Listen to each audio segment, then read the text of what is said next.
একদিন কাবা ঘরের দিকে তাকাইয়া নবী বলছে, কাবা, আল্লাহর ঘর কাবা ঘরের দিকে তাকায় বলছে যে কাবা, তোমার অনেক সম্মান, তোমার অনেক ইজ্জত, কিন্তু আল্লাহর নবী বলেন, হে কাবা, মনে রেখো আমার এক ইমানদারের সম্মান তুমি কাবার চাইতেও কোটি গুণে বেশি। খোদার কসম, হাদিস। নবীজি বলছে কাবা তোমার চাইতে দামি, আমার ইমানদারের ইজ্জত, আমার ইমানদারের সম্মান কাবার চাইতে দামি। আল্লাহ কোরআনে বলছেন, ওয়ালা আবদুম মুমিনুন খায়রুম মিন মুশরিকিন ওয়ালাউ আ'জাবাকুম।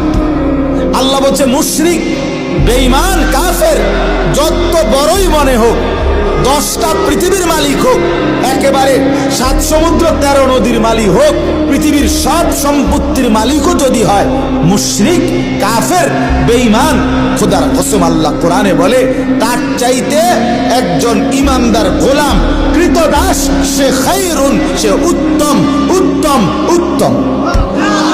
ওয়ালা আবিদুল মুমিন খায়রুম মিন মুশরিক। একটা গোলাম সে কৃতদাস হোক, তো তুমি তো কৃতদাস না, তুমি কারো গোলাম, তুমি কোনো মানুষের কৃতদাস, তাইলে তুমি নিজেকে দুর্বল ভাববা কেন? আল্লাহ তাআলা তো বলছে এটা কৃতদাসও যদি হয়, কিন্তু ঈমান থাকে, যে পৃথিবীর সমস্ত বেঈমানের চাইতে দামি, বেঈমানের চাইতে দামি। আল্লাহ কোরআনে বলছে ইন্নামাল মুশরিকুনা নাজাস, সমস্ত মুশরিক বেঈমান নাপাক, নাজাসুন, নাপাক। অতএব আমি মনে করাই দিলাম, নিজেদের বিবেক জাগায় দেওয়ার জন্য বললাম, আমরা প্রত্যেকেই ভাবতে হবে আমার আখিরাতি জিন্দেগি।